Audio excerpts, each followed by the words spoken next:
Well, the families of 3 nonverbal students who were physically abused by a bus aide on their way to school are now suing their children's former school. They claim the Joshua School, which serves children with autism and other disabilities, failed to report the abuse as required under Colorado's mandatory reporting laws.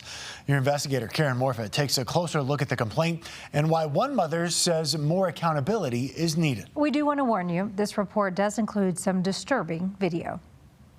For 12-year-old Dax Vestal, getting to spend time outside can mean a good day. If it were up to him, he would live outside with no shoes on. 2 years ago, mom Jessica Vestal says good days became harder to find when her son started coming home from school with unexplained injuries. Covered in bruises. He had the bruises on the back of his arm, on his thighs. It looked like he had been put through a dryer. She would eventually uncover video showing an aide, Kiera Jones, physically abusing Dax and other children on the bus to and from the Joshua School.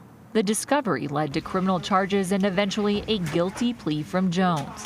But Vestal says the Joshua School and staff members also played a role.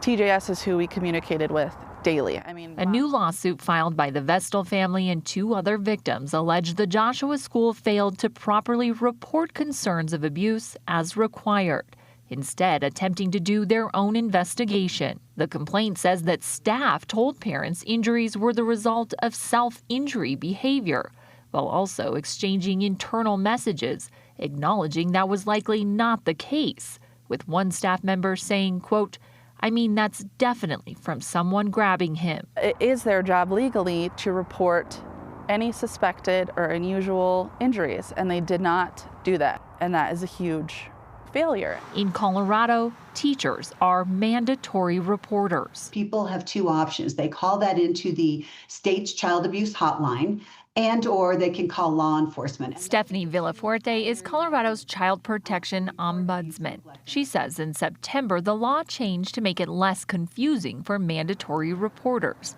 clarifying a 24-hour reporting deadline and who should be making those calls. You would see people in large-scale institutions, schools, hospitals, child care providers. They would say to their employees, if you witness abuse or neglect, you need to let me know. I'll make the call, or I'll determine if a call should be made. Currently now, the law is very clear that someone cannot delegate their duty to another to report abuse and neglect. Their changes, Villafuerte believes, will improve the reporting process, but come too late for Vestal. I was given a lot of wrong answers that I didn't know were wrong answers by people that I trusted. Families also sued Littleton Public Schools, who was responsible for hiring Jones. Attorneys for the family say they have reached a tentative agreement with LPS pending school board approval. I'm Karen Morfitt, covering Colorado First. All right, Karen, thank you. The Joshua School did not respond to a request for comment.